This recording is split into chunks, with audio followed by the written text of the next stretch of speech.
देख रहे हैं अवाम के उठाए गए सवालात, हालत आसरा पर तबसरों, तज्जियों, खबरों पर मुहित प्रोग्राम न्यूज लाइन रिदा सैफी के साथ। नाले को क्लियर रखने, नाला बिल्कुल क्लियर है।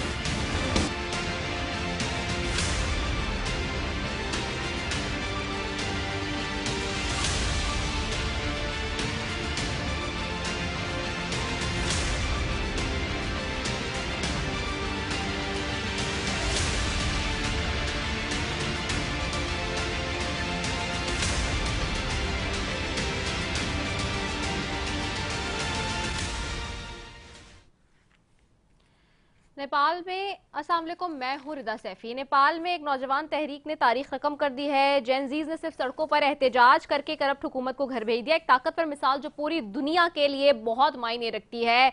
ये तहरीक हुक्मरानों की करप्शन चाहना जिंदगी की वजह से आई। पाकिस्तान में भी हालात कुछ मुख्तलिफ नहीं है। यहाँ गुर्बत, बेरोजगारी, महंगाई, नाइंसाफी उरूज पर है और तो और पूरा सिस्टम करप्ट बनता जा रहा है। करप्शन की वबा अपनी इंतहा पर है लेकिन कोई सजा नहीं है। रेलवे में 2063 करप्शन केसेस बेनकाब हुए हैं लेकिन सिर्फ 110 अफराद को हल्का जुर्माना या सजा भुगतनी पड़ी। इसी दौरान बात करें अगर नैब की, जिसने 413 करप्शन केसेस पंजाब में और रावलपिंडी नैब अकाउंटिंग ब्यूरो लाहौर मुल्तान शुरू किए लेकिन 413 में से 175 खत्म किए गए, जबकि कराची और सक्खर में 1438 केसेस शुरू हुए जिनमें से 200 जो है 95 बंद हुए। खैबर पख्तूनख्वा में 2024 की रिपोर्ट में बताया गया कि तकरीबन 42 FIR दर्ज की गई, 146 मुल्जमान पर इल्जाम लगाए गए, 52 गिरफ्तार किए गए। साथ ही हुकूमती जमीनें वागजार तजावुज रकूम बाजियाब करवाई गई और 2 अरब 50 करोड़ रुपए जो है वो तमाम सूबों और हुकूमतों की उंगलियां करप्शन में डूबी हुई हैं। ये तमाम अदाद शुमार पाकिस्तान में करप्शन के दायरे को बखूबी वाज़े करते हैं, जहां केसेस के एदाद बदस्तूर बढ़ते जा रहे हैं लेकिन अमली सजा या एहतसाब बहुत महदूद है। अब सवाल ये कि नेपाल के नौजवानों की ताकत ने हुकूमत तब्दील कर दी, तो क्या पाकिस्तान के नौजवान करप्ट ताकतवरों को और ताकतों को चैलेंज कर सकते हैं? सवाल यह है कि क्या ऐसे सूरत हाल में, हालात में इस मुल्क में भी क्या इस तरह की सिचुएशन बन सकती है? इस मुल्क में करप्शन तो है ही, साथ ना अहली की भी इंतहा है।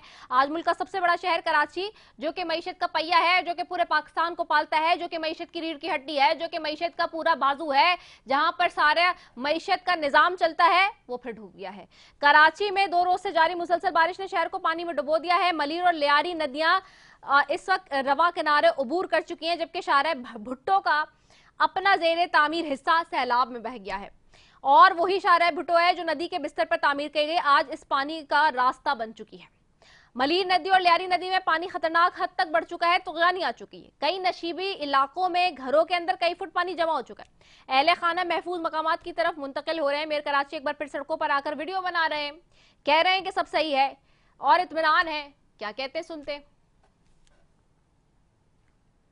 48 घंटे बहुत बड़े चैलेंज थे और मैं समझता हूँ अगला जो 24 घंटा है वो भी हमारे लिए एक चैलेंज है, बिकॉज फोरकास्ट अभी भी बारिश की है। तो इंतज़ामिया हरकत में, मुंतखब नुमाइंदे हरकत में तमाम के तमाम लोग मौजूद हैं। वज़ीर आला सिंध कुछ चीज़ों को क्लोजली मॉनिटर भी कर रहे हैं। तो ठीक है सिचुएशन, कल सबकी जॉइंट एफर्ट्स की वजह से माशाल्लाह कोई बड़ा नुकसान शहर के अंदर नहीं हुआ और हम भर वक्त कार्रवाई करके लोगों के मसाइल को हल करने। मेयर साहब, बड़ा नुकसान क्या होता है? क्या खुदा न खास्ता कराची में बारिश के बाद हिरोशिमा और नागासाकी की सूरत हाल बन जाए? आप ये चाहते हैं? लोगों के घर, गाड़ियां डूब गई, कीमती सामान चला गया और इससे बड़ा क्या नुकसान होता है?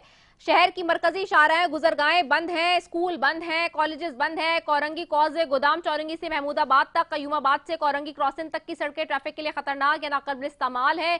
यूं सूरत हाल सिंध हुकूमत की नाकामी को बेनकाब करती है। नदियों में रुकावटें हैं, नाकिस ड्रेनेज प्रोजेक्ट्स हैं। शहर के साथ बढ़ती हुई लापरवाही ने इस बहरान को ज्यादा संगीन बना दिया है। जो हुकूमत पिछले 17 साल से इस शहर पर हुकूमत कर रही है, इसके काबिल लोग नहीं जो इसका बहरान निपटा सके। बहरान के लिए मुस्तकिल कोई हल उनके पास नहीं, इख्तियारात ऐसे हैं लेकिन क्या करें, ढूंढ रहे हैं फिर भी।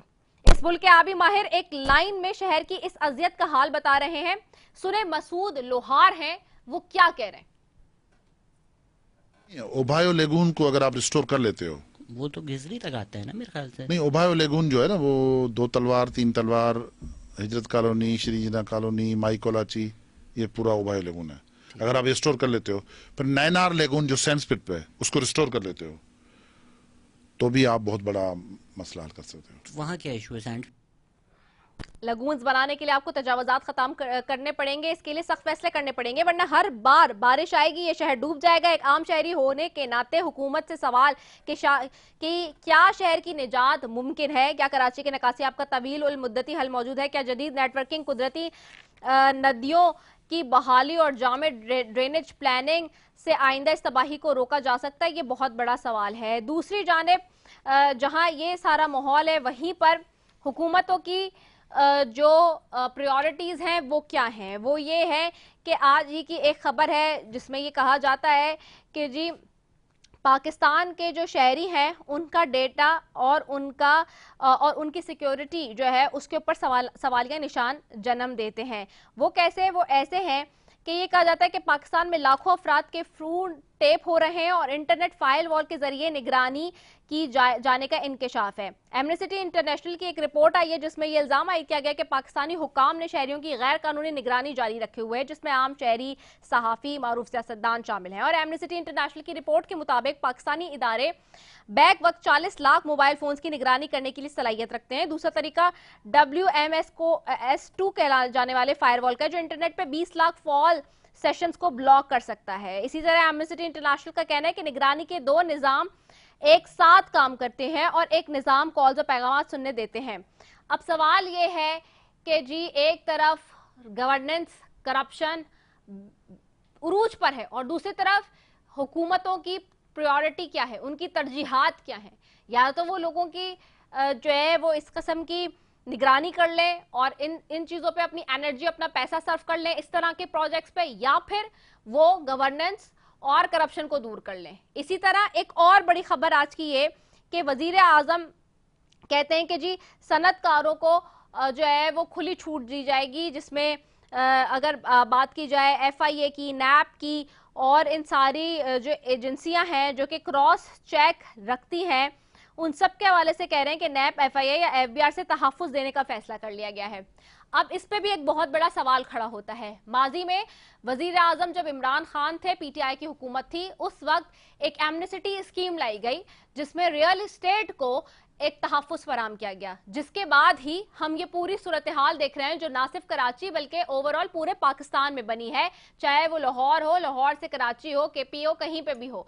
उसके पेश नज़र आप ये जब काम इस तरह का करते हैं तो दैट मीन्स कि आप छूट दे रहे होते हैं अगले को, ना उस पर कोई क्रॉस चेक होता है, ना उसके ऊपर कोई अकाउंटेबिलिटी होती है, और वो फिर सियाह सफेद का मालिक बन जाता है। और ऐसे ही सियाह सफेद का मालिक बनते हुए तजावुजात हुई, चाहे वो रुदा अथॉरिटी हो, चाहे वो SBCA हो सिंध में, पंजाब में रुदा हो, या कोई और अथॉरिटी हो, और फिर इस तरह की तजावुजात बनी, जिसके बाद अब हम पूरे होश हवास में अपनी तबाही होते हुए अपनी आंखों से देख रहे हैं। तो क्या फिर सनतकारों को एक नई छूट देने जा रही है हुकूमत? और हर बार इस तरह के फैसले अवाम भुगतते, बेचारे शहरी भुगतते, बेचारे आम आवाम के लिए ये जो है तकलीफ दे बनते। और फिर सनतकार जिनको माफियाज और कल्ट्स कहा जाता है कि जी वो एक कल्ट्स और माफियाज की सूरत इख्तियार कर गए हैं पाकिस्तान के अंदर, जिनको कोई पूछने वाला नहीं है, रोकने वाला नहीं है। और माजी करीब में इसकी मिसाल है चीनी चोरी, गंदम चोरी, जो कि अभी हमने देखा 350 अरब का टीका लगा चीनी के मामले में। तो क्या फिर इसी तरह से मुल्क चलता रहेगा? हम अपनी गलतियों से नहीं सीखने के लिए तैयार, आगे कोई पॉलिसी बनाने के लिए तैयार नहीं है, वही रिपीटेशन है, वही जो माजी की हुकूमत ने किया आज आप करेंगे, तो फिर हल क्या होगा? इसी सब पे बात करेंगे जी। मेरे साथ मौजूद है सबसे पहले सैयद नजमी आलम साहब है, मुशीर बराए वज़ीर आला सिंध है, शेख आफ्ताब अहमद साहब हैं, MNA है PMLN से, मुस्लिम लीग नून से, और लाल चंद मली साहब हैं, सीनियर रहनुमा है तहरीक इंसाफ के। आप तीनों मौजूद मेहमानों का शुक्रिया जी कि आपने हमें कीमती वक्त दिया। सबसे पहले नजमी आलम साहब आपकी तरफ आऊँगी। नजमी आलम साहब, चारा भुट्टो का हिस्सा चला गया, मलीर नदी और लियारी नदी में जो हम सूरत हाल देख रहे हैं तुग़यानी की, वो हम सबके सामने है। बिल्कुल सिंध हुकूमत मौजूद, सड़कों पर काम करने की बातें हो रही हैं, वादे हो रहे हैं, दावे हो रहे हैं, लेकिन डे टू डे बेसिस पे शहर को नहीं चलाया जा सकता। 2.5-3 करोड़ का शहर है, कोई तो प्रोजेक्ट लॉन्च करना पड़ेगा, कोई तो प्लान करना पड़ेगा। बड़ी लंबी तकरीर कर ली, थोड़ा सा हमें भी टाइम दे दें जी बात बिल्कुल करने का।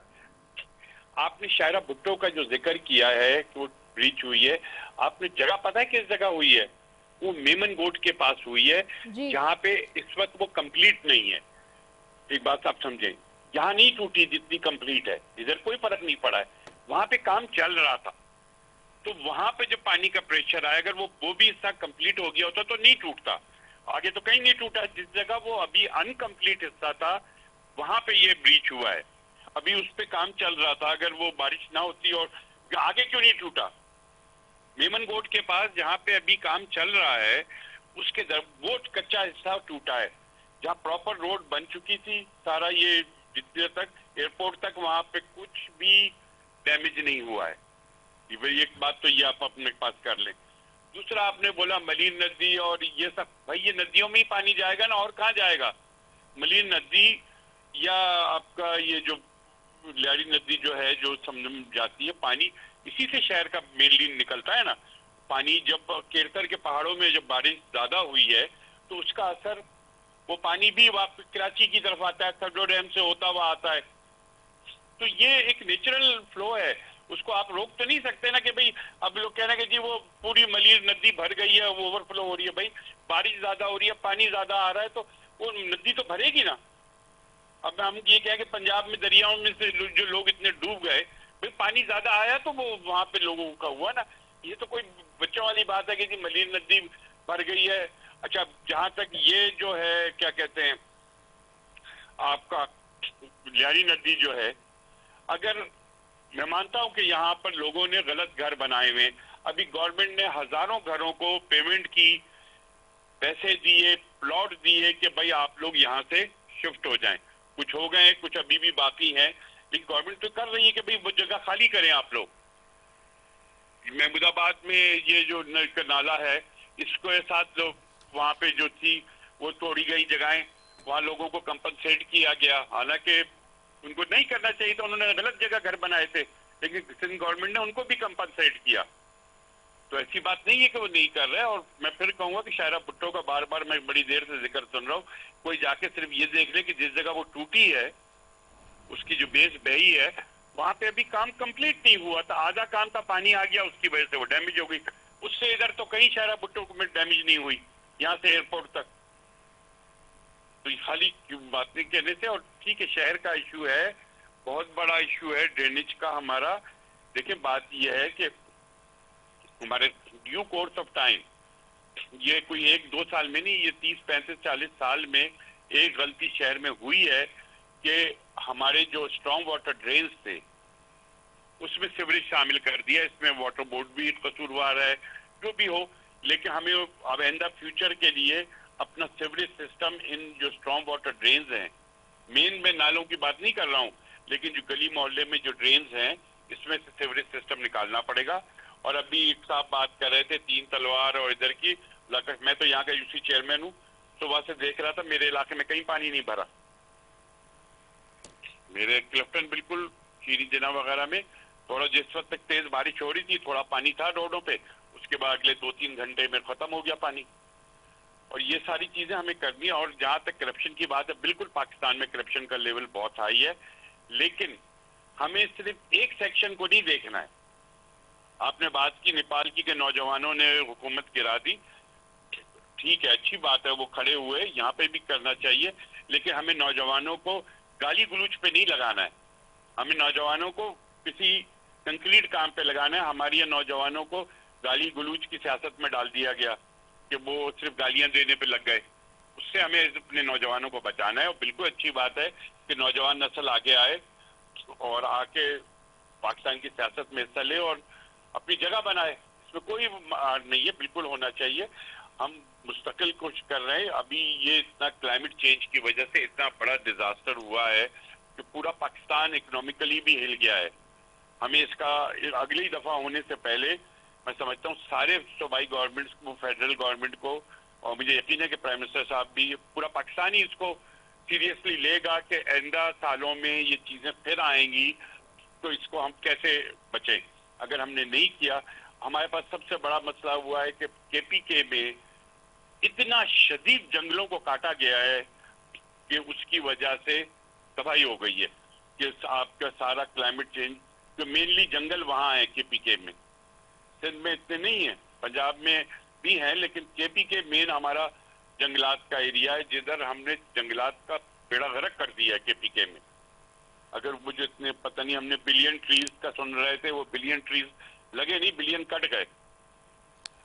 उसका नतीजा हमने भुगता है कि हमारे ये, और आप ठीक है नेग्लिजेंस है कि हमने जहां जहां से पानी के, देखिए एक कुदरत का निजाम जो होता है ना, वो खुद ब खुद जो बनता है वो फ्लॉलेस होता है। जब आप उसमें मुदाखलत करते हैं तो आपको फिर उसका नतीजा भुगतना पड़ता है। हमने ये किया कि जब वहां पर जो होटल्स बन गए बिल्कुल दरियाओं के किनारे, वो सब गिरे। कराची में भी ऐसा हुआ है कि बहुत सी ऐसी जगहें, ये सादी टाउन जो है जो इस वक्त डूबा हुआ है, आज सजो डैम ओवरफ्लो हुआ तो सादी टाउन डूबा है, ये पहले भी डूब चुका है। ये इसकी प्लानिंग गलत थी।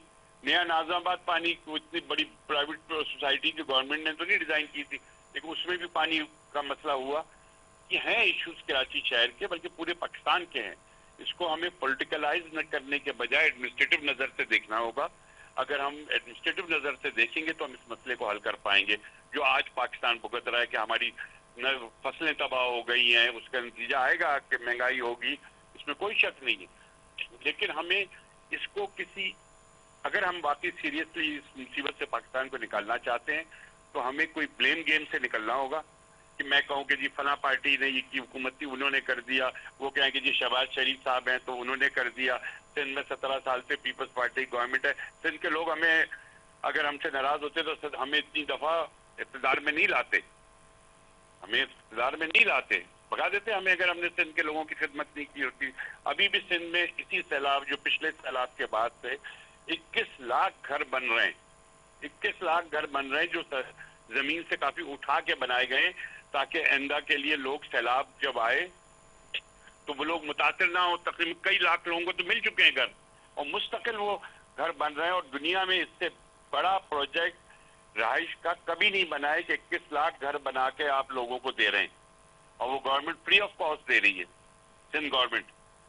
ठीक है, उसमें वर्ल्ड बैंक का पैसा भी है, जिसका भी है, और वो भी अप्रिशिएट कर रहे हैं कि जी ये पैसा बड़े अच्छे तरीके से लग रहा है कि उन लोगों के घर बन बन के मिल रहे हैं उनको।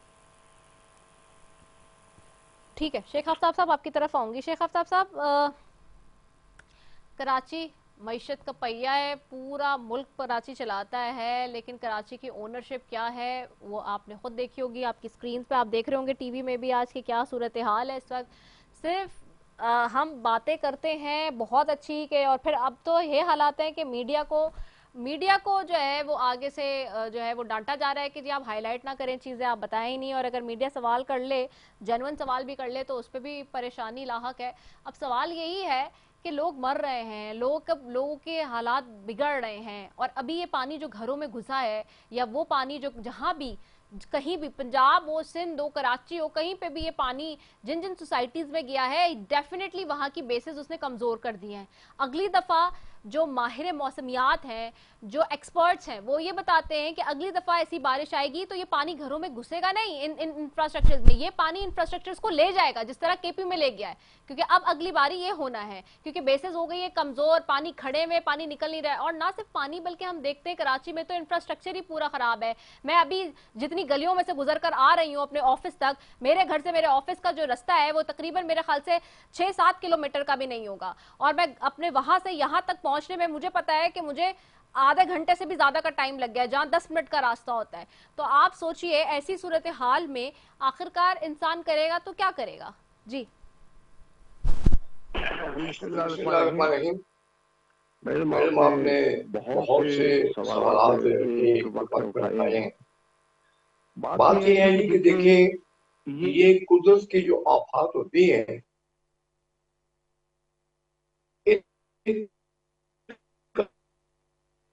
आप देखें एक जमाने में कोटे में जल्जा जब आया था तो पूरी कोटे को उसे उल्टा कर रख दिया था। वहाँ इंसान क्या करता। फिर आप देखें कि जो जल्जे यहाँ हमारे आज़ाद कश्मीर में आए, उन्होंने पूरे कश्मीर को, हज़ारे के बहुत से अज़ला को बिल्कुल उल्टा के रख दिया। वहाँ पर चूंकि हमारे ये बॉर्डर तो है, ये एरियाज, तो हम वहाँ जाकर जब देखते थे तो सोचते थे कि अब यहाँ पर इंसान बेबस है, क्या कर सकता है। फिर आप देखें कि अमेरिका जैसा मुल्क, उसके समुंदर भी जब साल से टकरा जाते हैं तो वहां भी कई कई दिन बिजली नहीं होती, वहां पर भी लाशें जो हैं वो गिरती हैं, मकान तबाह होते हैं। ये तो एक कुदरत का निज़ाम है, इसके लिए हमें जरूर बचाव के अपने तरीक़ेकार जो है वो हमें अख्तियार करने होंगे। और जब इस दफा भी देखें कि अब क्योंकि मेरा ताल्लुक पंजाब से, अटक से मेरा ताल्लुक है, तो यहाँ पर एक हमारा नाला नहीं है पिंडी में। अब उस पर जो भी गवर्नमेंट आई उन्होंने उसको जितना भी गहरा कर सकते थे, जो भी मील में ले सकते थे वो उन्होंने लिए, लेकिन उसके बावजूद भी इस बारिश में वो नाला वापस से बाहर हो गया। फिर आप देखें कि मैंने अपनी पूरी जिंदगी में कभी ये नहीं सुना था कि सियालकोट में पानी चला गया, शहर के अंदर चला गया, या गुजरात के अंदर पानी चला गया। तो कहने का मकसद ये है कि ये चैलेंजेस इंसान के लिए जिंदगी में आते हैं और उसके लिए कोई ना कोई फिर रास्ता अख्तियार करना पड़ता है। मैं समझता हूँ कि जो भी हुकूमत आती है उसकी भरपूर कोशिश यही होती है कि वो अपने लोगों को ज्यादा से ज्यादा जो भी तकालीफ से बाहर निकाल सकती है वो निकालने की कोशिश करती है। भारत जहाँ तक इस्लाह की जरूरत है उसमें तो कोई शक वाली बात नहीं कि कोताहियाँ हुई हैं, बहुत सी कोताहियाँ हुई हैं, लेकिन मैं समझता हूँ कि अब चूंकि इंटरनेशनली भी हमारे पाकिस्तान का मौसम तब्दील होता चला जा रहा है और फिर जो हमें बताया जा रहा है कि अगले साल इससे भी 30% ज्यादा बारिशें होंगी और उस मौसम में तब्दीली आएगी, तो मैं समझता हूँ कि उसके लिए अभी से तैयारी शुरू करनी होगी। हमें कुछ स्मॉल डैम भी बनाने होंगे। कुछ जो सबसे बड़ी बात तो यह है कि दरियाओं के ऊपर जितनी भी एनक्रोचमेंट है, वो सोसाइटीज की सूरत में है, होटल्स की सूरत में है या घरों की सूरत में है, वो हमें उसको दरियाओं को क्लियर रास्ता देना होगा। अगर हम नहीं देंगे तो फिर इससे भी ज्यादा बर्बादी होगी। ये रास्ता एक ऐसा रास्ता है दरिया का कि वो तो एक मुसलसल पानी की आमद है, वो आमद दरियाओं का रास्ता रोकने से तबाही के अलावा कुछ नहीं होता। तो कहने का मकसद यह है जी कि बहुत सी कोताहियां जो वो सामने आई हैं, चीजें सीखते हैं। बाकी यहाँ जो बात की गई कि नौजवानों ने एक तख्ता उलट लिया, ठीक है, यकीनी तौर पर उल्टा है। पहले बांग्लादेश में भी हुआ, अब नेपाल में भी ये हुआ।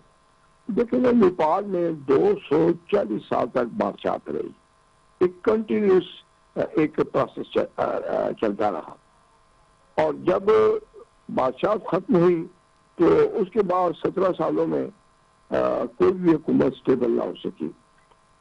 देखिए पॉलिटिकल प्रोसेस में सबसे जरूरी बात यह है कि कौम को भी सब्र और तहम्मुल से काम करना चाहिए और हुकूमतों भी को भी 24 घंटे में से 18 घंटे कम से कम काम करना चाहिए for the welfare of the society. ठीक हो गया है, 24 घंटे काम करना चाहिए। मैं लालचंद वली साहब आपकी तरफ आऊंगी। ऑपोजिशन कैसे देखती है? दोनों हजरात की आपने बातें सुनी है, 78 साल हो गए इस मुल्क को बने हुए।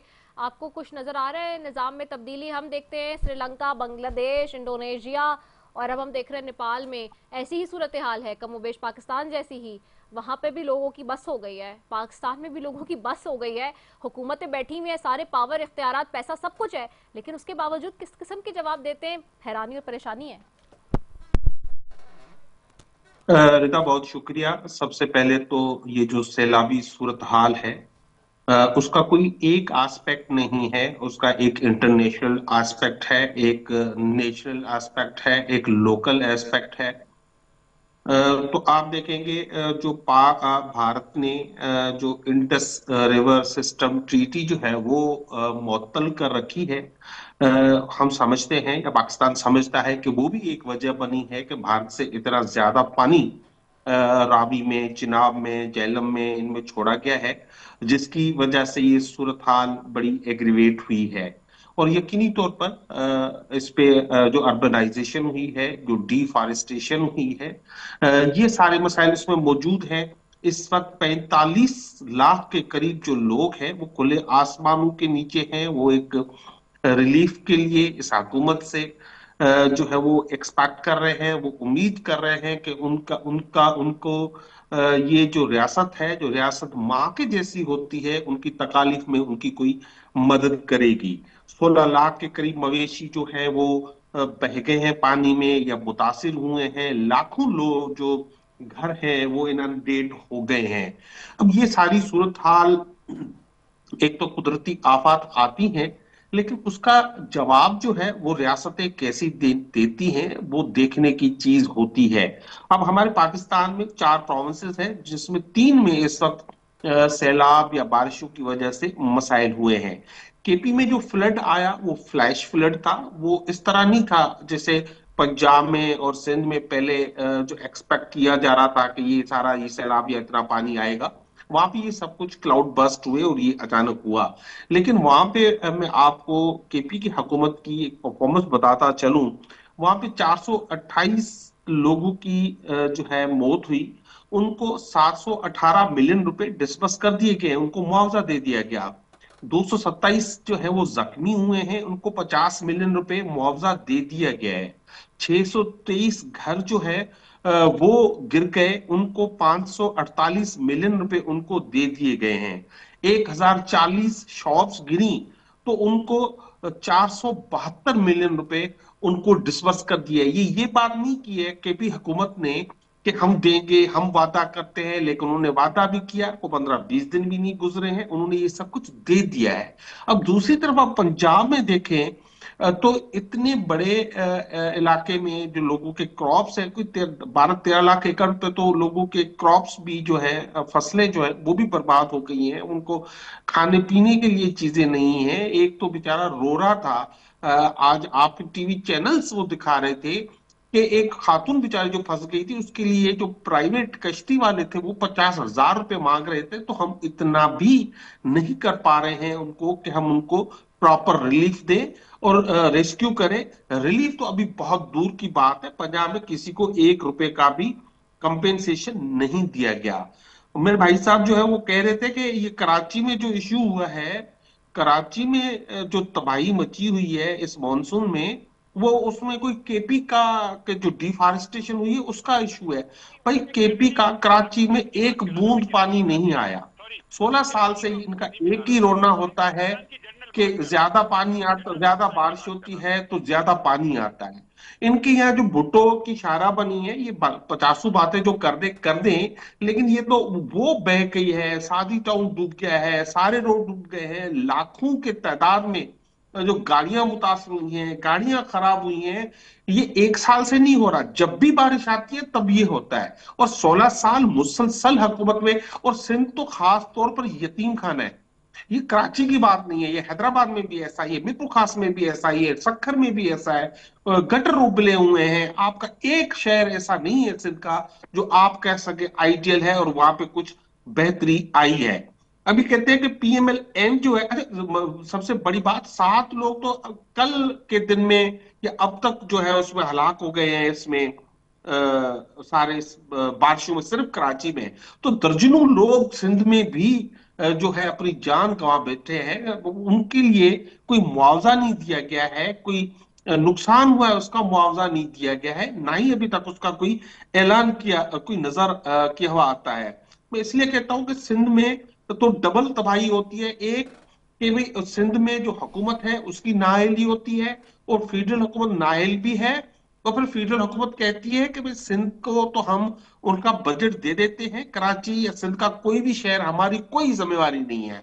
PSDP में जो एनुअल PSDP है, आप देखेंगे सिंध में उनका कोई प्रोजेक्ट जो है वो नहीं चल रहा है, या सिंध को पैसे नहीं मिल रहे हैं। और कराची जो सिंध का दिल है, उसकी शरियाने जो है, ये नदियां हैं, उनमें जो है वो भरी हुई हैं, कब्जे हैं, आपका सॉलिड वेस्ट मैनेजमेंट नहीं है यार। ये सारी चीजें मिलके, और फिर जब भी बारिश आती है तो एकदम से सिंध हुकूमत अनिल कपूर बन जाती है।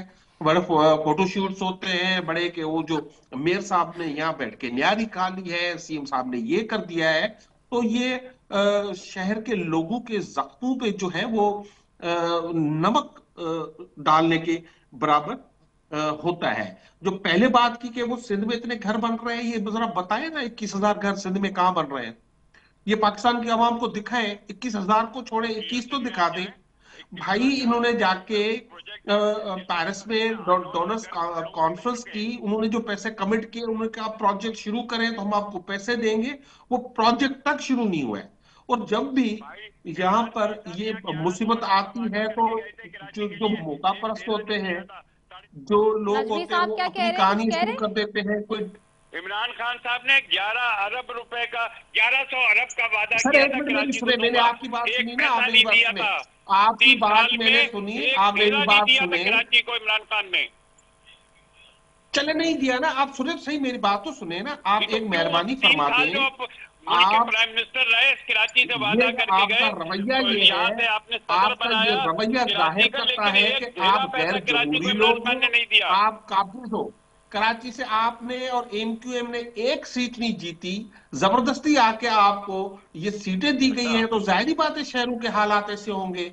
आप जमहूरियत पसंद कहते हो खुद को, तो दूसरे किसी की बात भी सुन लिया करो। ये नहीं होता। अब कराची के अवाम ने नहीं सुनते तो ना सुने, ना सुनते ना सुने। आपके शोर मचाने से क्या कराची की अवाम जो है वो मान जाएगी? हैदराबाद की अवाम मान जाएगी? मिरपुर खास की आवाम मान जाएगी कि आप जबरदस्त परफॉर्मेंस कर रहे हो क्योंकि आपने K20 मंच पे आके शोर मचाया था? तो भाई आपकी परफॉर्मेंस लोगों में नजर आने चाहिए। इतना खराब हो गया है कि कराची में हर महीने हजारों लोग KPK से शिफ्ट होकर कराची क्यों आ जाते हैं? उनको नहीं आना चाहिए। अगर कराची में कोई जगह नहीं है तो आप कराची में क्यों नहीं जाते? तो KPK से इतने लोग क्यों आते हैं? जनाब KPK से नहीं, यहाँ पे तो हिंदुस्तान से भी लोग आए, यहाँ से तो पंजाब से भी लोग आए। ये पूछ रहा हूँ तो क्या आपको पाबंदी लगानी तो लगा लेना। वो हिंदुस्तान से आना एक अलग बात थी, अपनी जगह क्यों अलग थी? जब उसको रोजगार क्यों अलग थी? क्यों सिर्फ सिंध में आए और कराची में आके बैठ गए? बताए ना जरा। जगह जाता है ये ना करें ना आप ये बात ना करें, ये बात आप इंटर प्रोविंशियल, आप नफरत फैलाने के माहिर हैं। आपको जब भी आपकी रोजगार नहीं दे पा रही, आप वहाँ उनको रोजगार दें तो लोग क्यों अपना घर छोड़ के आएंगे? रिता ये बात कर लेना, फिर मुझे मौका दीजिएगा। रिता इनको बात करने दें, अगर इनको लोग करने उनको KPK में रोजगार दे देते तो लोग अपना घर छोड़ के कराची नहीं आते। वो अपने हर आदमी अपनी जमीन पर रहना पसंद करता है, अपनी जमीन नहीं छोड़ना चाहता। रिता ये बात करने पे मुझे बताइएगा। नहीं दे सके आप लोगों को, कोई तरक्की नहीं कर सके तो लोगों ने कराची आना शुरू कर दिया, वरना वो उनको क्या जरूरत थी अपना घर छोड़ के कराची आते। होल्ड ऑन, होल्ड कर ले हम थोड़ा सा ताकि वो बात कर लें। जी जी जी लालचंद साहब। देखिए जब नाअहली सामने आती है ना तो शोर मचाकर उसको खामोश कराने की कोशिश की जाती है। जहां पे अगर ये बात कर रहे हैं कि KP से लोग कराची आते हैं तो आते होंगे, लेकिन क्या उमरकोट से, मिरपुर खास से, हैदराबाद से, सक्खर से, जैकबाबाद से नहीं आ रहे? वहां पे किसकी हुकूमत है ये जरा बता दे पाकिस्तान की कौम को। वहां पे तो आपकी हुकूमत है 16 साल से, पूरे सिंध पे आपकी हुकूमत है। तो फिर तो आप अपनी रूरल सिंध में नाअहली, नालायकी, तो आप अब फिर आप बात तो करने नहीं दे रहे। ये बात तो नहीं करने दे रहे, आपने ये बात तो सुन नहीं सकते। रोजगार नहीं दे सकी PTI, तो लोग जब यहाँ पे आ रहे हैं। साहब अगर ऐसे सब एक साथ बात करेंगे तो कैसे प्रोग्राम को मैं चलाऊंगी? प्लीज बात करने दें। जी नहीं, बेशक बात करें, मैं वही कह रहा हूं जो इन्होंने आर्ग्यूमेंट दिया तो मैंने उसका जवाब दिया। अब बात यह है कि अपनी नाअहली छुपाने के लिए अगर ये शोर मचाते हैं तो बेशक मचाएं। खास तौर पे मैं आज सिंध की बात कर रहा हूं कि सिंध की कि एक यूनियन काउंसिल बता दे कि जहां पे इन्होंने पीने का, आप चूंकि जो अर्बन लोग हैं समझते हैं कि कराची सिर्फ जाती है, बाकी सारे सिंध में जो है वो शहद की नदियां बह रही हैं। पूरा सिंध तबाह व बर्बाद हो गया है, पूरा सिंध डूब जाता है जब बारिश आती है, तबाही होती है। कोई ऐसा शहर नहीं है, लोगों को पीने का जो पानी भी मिलता है वो गटर की मिक्स लाइनों का मिलता है। कराची में पानी मौजूद होता है लेकिन मिलता टैंकर से है, नलके से वो पानी नहीं आता। तो ये हुकूमत बार बार फेल हो चुकी है और हम ये कहते हैं जब तक इस मुल्क में वोट की अहमियत नहीं होगी, जिस तरह इस मुल्क में ऐसे लोगों को मुसलत किया जाता रहेगा तो लोगों के मसाइल नहीं होंगे हल। मसाइल तभी हल होंगे। आपने नेपाल की बात की, अब फिर आपको प्रॉब्लम क्या है यार? आप बात कर लेना ना आपके टर्न पे यार। मुसलत में बता रहा था ना, आपकी बात से तारीफ बता ठीक रहा है, था। बहुत शुक्रिया सैयद नजमी आलिम साहब आपका, शेख आफ्ताब साहब आपका, लालचंद मलिक साहब आपका, तीनों मौजूद को बहुत शुक्रिया। नाजरीन, मैं आगे भी बात करना चाहती थी लेकिन ऑफ कोर्स प्रोग्राम में आप नहीं समझते, आप खुद नहीं समझते हैं और अपना भी टाइम किल करते हैं, दूसरों का भी टाइम किल करते हैं। जब आप प्रोग्राम में आते हैं तो मुहज़्ज़ब अंदाज जब आप एक्सपेक्ट करते हैं सहाफ़ियों से भी, मीडिया से भी, तो आपको भी कुछ मुहज़्ज़ब, कुछ कोड ऑफ कंडक्ट को फॉलो करना चाहिए। दूसरे गेस्ट को बोलने नहीं देता एक पार्टी वाला, तो अगली बात कैसे होगी? और एक ही धुन और एक ही बात है जो कि रिपीटेशन पे लगी हुई है, उसके आगे ना पीछे कोई बात है, ना कोई सेंसिबल बात है, ना कोई स्ट्रक्चरल बात है, ना कोई टेक्निकल बात है जिसके ऊपर आगे बात बने। इन शॉर्ट ये है कि इस वक्त जो सूरत हाल है, चाहे वो कराची हो, पंजाब हो, कराची से कहीं भी बात करें हम, ये बात हकीकत है कि केपीके के अंदर फ्लैश फ्लड्स आए हैं, लेकिन उसके अलावा जो सूरत हाल बाकी सूबे में बनी है, पंजाब में हम देख रहे हैं या कराची में हम देख रहे हैं, उसमें बहुत ज़्यादा जो सिचुएशन है वो इंक्रोचमेंट की, वो नाअहली की, वो गवर्नेंस की, अथॉरिटीज़ की नालायकी है जिसकी वजह से ये सब कुछ है। इसी पे मैं बात करती हूँ। मोहम्मद ज़ुबैर साहब भी मेरे साथ मौजूद हैं जी, सीनियर रहनुमा है, सियासतदान है, उनसे कराची को बेहतर तरीके से जानते हैं। ज़ुबैर साहब, फिर अगेन वही बात है, कराची का रोना है और हम सब डूब रहे हैं। ये कराची की नाअहली ही नहीं बल्कि हम ये देख रहे हैं कि हालिया दिनों में जो फ्लड्स हैं, जो बारिशें हैं, उसके वो हमारी अथॉरिटीज़ जो है ना उनकी कलई खोल रही है। ना सिर्फ SBCA कराची में, जैसे देख लें, अगर हम सिंध में देख लें, सॉरी, हम पंजाब में रुदा देख लें, हम जो भी अथॉरिटीज़ है उनकी कलई खुल रही है। और अब तो हालात ये है कि ये जितना डिफेंड कर लें, आके हुकूमतें डिफेंड कर रही हैं, ऐसे हमें डांट रही है जैसे कि हमने कोई कसूर कर दिया सवाल करने पे। तो आखिरकार क्या होगा?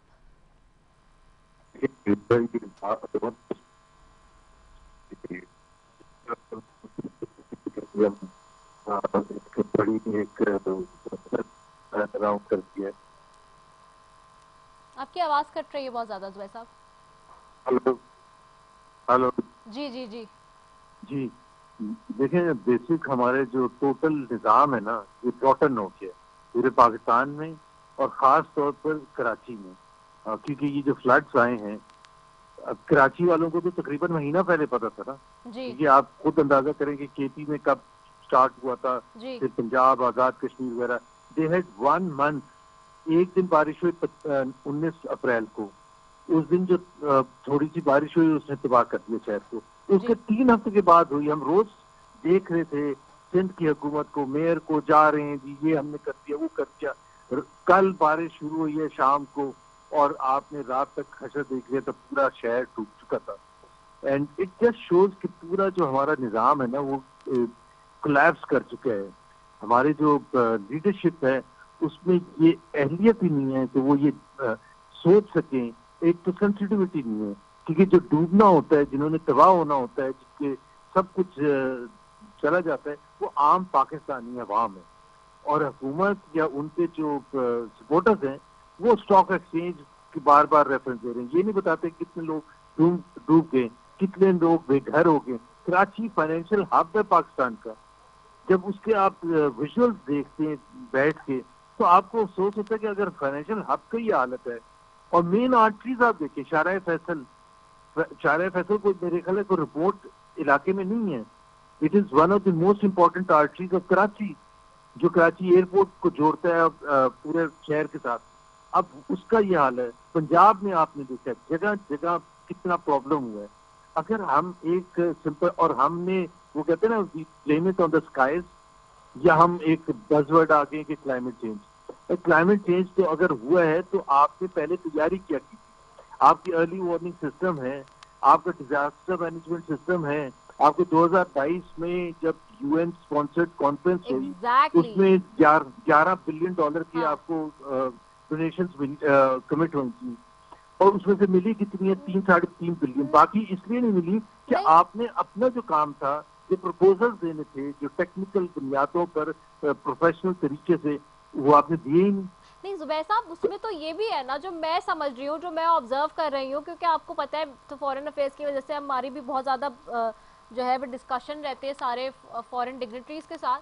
वो आपकी जो लीकेजेस है, जिसको करप्शन कहते हैं हम, आपको प्लेजेस तो हो रहे हैं लेकिन आपको पैसे नहीं मिल रहे, उस तरह से नहीं देंगे आप लोग आपको, क्योंकि मॉडर्न वर्ल्ड चेंज हो रहा है। अभी हम देख रहे हैं बांग्लादेश का, श्रीलंका का, नेपाल का क्या हालात हैं हर तरफ। कौन देगा आपको पैसे इस सूरत हाल में, जब लोगों को नजर आ रहा है कि वो पैसा लग ही नहीं रहा। और इसी वजह से अभी प्राइम मिनिस्टर ने उस एम्बेरसमेंट को खत्म करने के लिए कहा है कि हम बाहर नहीं जाके किसी से मांगेंगे, क्योंकि बाहर वालों ने आपको जूते मारने हैं कि आप 2022 के बाद सैलाब के बाद आए थे तो आपने किया आप अपना तरीकेकार, अभी आप कह रहे हैं कि क्लाइमेट चेंज मिनिस्ट्री को हमने ये कह दिया कि वो अगले साल के लिए प्लान करे, तो पिछले साल क्यों नहीं प्लान किया था 2025 के लिए? एक क्वेश्चन पहले आप इनको आपने जवाब देना है। आपकी चीफ मिनिस्टर बाहर घूम रही थी जापान में, जिस दिन जब पंजाब पूरे पंजाब फ्लड्स में घेर चुका था। आप अपना काम करते ही नहीं है, आप सिर्फ दिखाने के लिए आज पता चला कि जी इमरजेंसी नाफिज कर दी है। तो जो लाखों करोड़ों लोग पाकिस्तान में लेंथ एंड ब्रेड्थ उन्होंने सफर किया है, अगर एक भी कोई एलीट में से ऐसे सफर करेगा तो क्या हम एक्सेप्ट करेंगे? नहीं एक्सेप्ट करेंगे।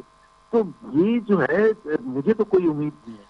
पाकिस्तान के जिस लिहाज इस पे भी जरा कमेंट कर दे। इसी सिचुएशन में एक खबर आज कोट हुई है कि जिस सनतकारों को जो है वो छूट दी जा रही है FIA FBR और माजरत के साथ, लेकिन माजी में भी देखिए कि एमनेस्टी स्कीम आई थी, रियल एस्टेट को दी गई, जिसकी वजह से तजावुजात चाहे रूदा में हो चाहे SBCA में हो किसी को कोई पूछने वाला नहीं था, और कंस्ट्रक्शन जितनी बेढंग हुई है पूरे पाकिस्तान में वो अब नजर आ रही है फ्लड्स में और बारिशों में।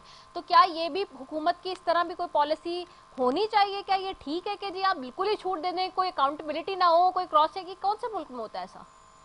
क्योंकि एक दूसरे को खुश कर रहे हैं ना। हाँ, तो ये तो कर्ज बन के सामने आते हैं ना यही सनतकार, क्योंकि चीनी माफिया अभी आपने देखा, आप कुछ नहीं कह सकते इसलिए क्योंकि वो जो है वो जहांगीर तरीन है, कभी कोई है, अलीम खान को आप कुछ नहीं कह सकते, पार्क व्यू सिटी बना दिया, कुछ नहीं कह सकते।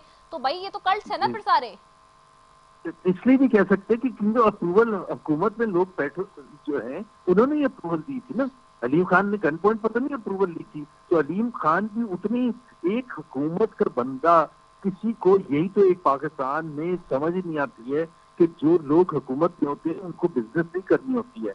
अगर आप बिजनेस करेंगे तो फिर जाहिर सी बात है और फिर पैसेबाजी में शामिल होंगे। तो आप चीनी की प्राइसेस जब ऊपर जा रही थी या चीनी शॉर्टेज आपने कह के इंपोर्ट करने की इजाजत थी, तो उससे फायदा किसको हुआ? उन शुगर मिल ओनर्स को फायदा हुआ। वीट का स्कैंडल हुआ, पूरी रिपोर्ट आ गई और पूरी रिपोर्ट में वो ऑडिटर जनरल ने पूरा बता दिया कि किस तरह से मिसमैनेजमेंट हुई है, 300 बिलियन रुपए का मिस अप्रोप्रिएशन हुई है। लेकिन क्या एक्शन लिया? कोई एक्शन नहीं लिया। अब जब आप एक्शन ही नहीं लेंगे, क्योंकि एक्शन आपके अपने है। अब वीट स्कैंडल में जी काकड़ साहब रिस्पॉन्सिबल थे। काकड़ साहब कह रहे नहीं जब मैंने केयर टेकर संभाली थी उससे पिछली हुकूमत ने फैसला किया था, और जो अब नई हुकूमत आई PDM2 वो कहते हैं कि केयर टेकर फैसला करके गई। अब ये आपस में ही एक दूसरे पर उंगलियां उठा रहे हैं, लेकिन पाकिस्तान के अवाम तो देख रहे हैं कि भाई हमारा क्या बना, जेबों से तो हमारे पैसा किया है बिलियंस ऑफ रुपीज।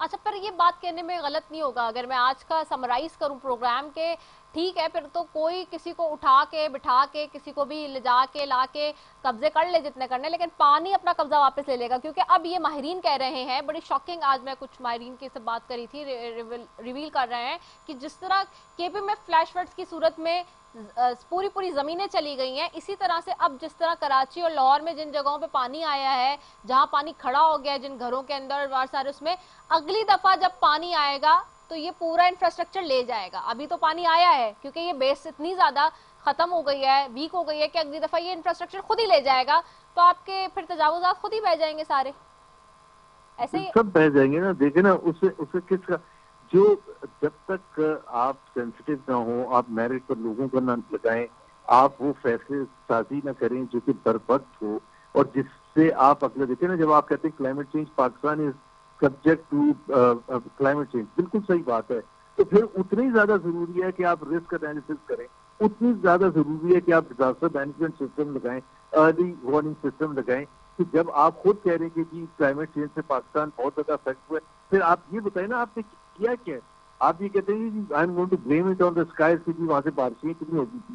भाई अब कराची में मैं भी रहता हूँ, आप भी कराची में, कौन सी इतनी बारिशें हुई हैं? कुछ भी नहीं, और शहर की सड़कें ही नहीं है, अब तो इमारतें गिर रही हैं, सड़कें नहीं है। इट मींस कि सारी अथॉरिटीज फेल हो गई हैं और पानी जीत चुका है। बहुत शुक्रिया मौजूद साहब हमारे साथ मौजूद थे। यानी कि अगेन वही वाली बात है कि शहर की या इस पूरे मुल्क की जो अथॉरिटीज हैं, जो काम वो ना कर सकी वो पानी कर रहा है पाकिस्तान में। तो अब आप सोच लीजिए और समझ लीजिए कि आइंदा आने वाले दिनों में क्या हो सकता है। और आवाम से भी अपील ये है कि जब भी अपने घर खरीदें, लें या किसी भी जगह को ऑक्यूपाई करें तो बराए मेहरबानी लालच में मत आएं। अपने थोड़े से लालच के लिए अपना कल खराब मत कीजिए। इसी के साथ जी अपनी मेजबान को दीजिए इजाजत। पाकिस्तान जिंदाबाद।